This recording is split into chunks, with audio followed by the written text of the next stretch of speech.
Alright, hello everyone and welcome to today's Gems of War video. In this video I have for you my scouting report for the Bear the Heat holiday event, which begins today and goes for 2 weeks. This is a red mana restriction event. I'm otherwise going to be focused on the rewards that you can get from the event shop. I will briefly touch on the ones on the right, move over to the left. First of all, we've got the Orb of Power.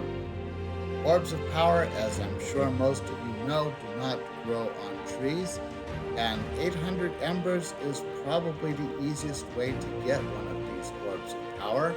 So I do recommend, if you do not have 8 of these in reserve, that you consider purchasing one of these for 800 Embers. As for the armor set, my thoughts on the armor sets, all of them are exactly the same, and that is if you envision using this on your hero card, then by all means get it. If you can't see ever using this armor, keep in mind that this is a cosmetic armor, does not bestow on you any bonuses whatsoever. So if you are not going to use it, do not buy it. Over to the left, we're going to talk about the brand new base legendary troop from Nexus, the Emberclaw. The Emberclaw explodes a row and does 2 true damage to the first 2 enemies, boosted by elemental stars, and it can convert a purple gem to an elemental star when his turn begins. It's a pretty good troop, I would say. Nexus is a little bit lacking in a lot of different options, but I think this one would be fine. It's not something that I think is going to be meta or anything. However, I will point out that even though Nexus is part of the campaign pass, very unlikely we'll get to Nexus in time for this to be added to the chest drop tables. So, and on top of all this, by adding Emberclaw to the game, Nexus's maximum power is now 20. So if you meet all the other qualifications for getting Nexus to power 20, then Emberclaw might be good enough for that reason alone. As for the pet, got the Emberclaw's castle. Everyone got a copy of this pet in their inbox on day 1 of the event as usual. And as far as this pet goes, what it mostly does is it gets +5 to all stats for your Emberclaw, assuming that you unlocked him. If you didn't, then this is essentially a cosmetic pet until you do.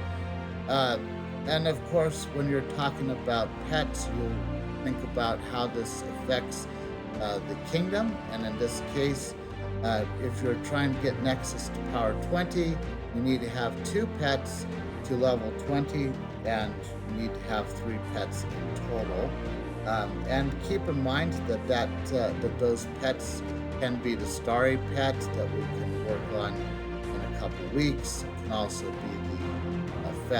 the pet for maxing out the faction for Nexus. I think I remember which one it is, but it'll be in my scouting report for Nexus in a couple weeks. But yes, I would recommend that you get the pet. It is overall a pretty easy pet to get to level 20.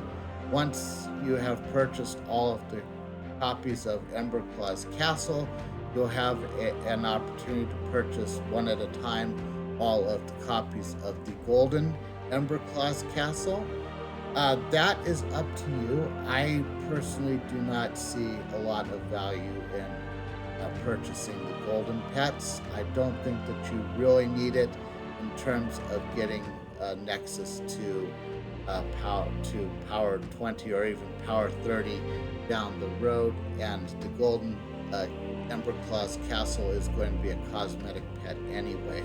So it's up to you, but I think that it's a waste of points to get the golden Emberclaw castle.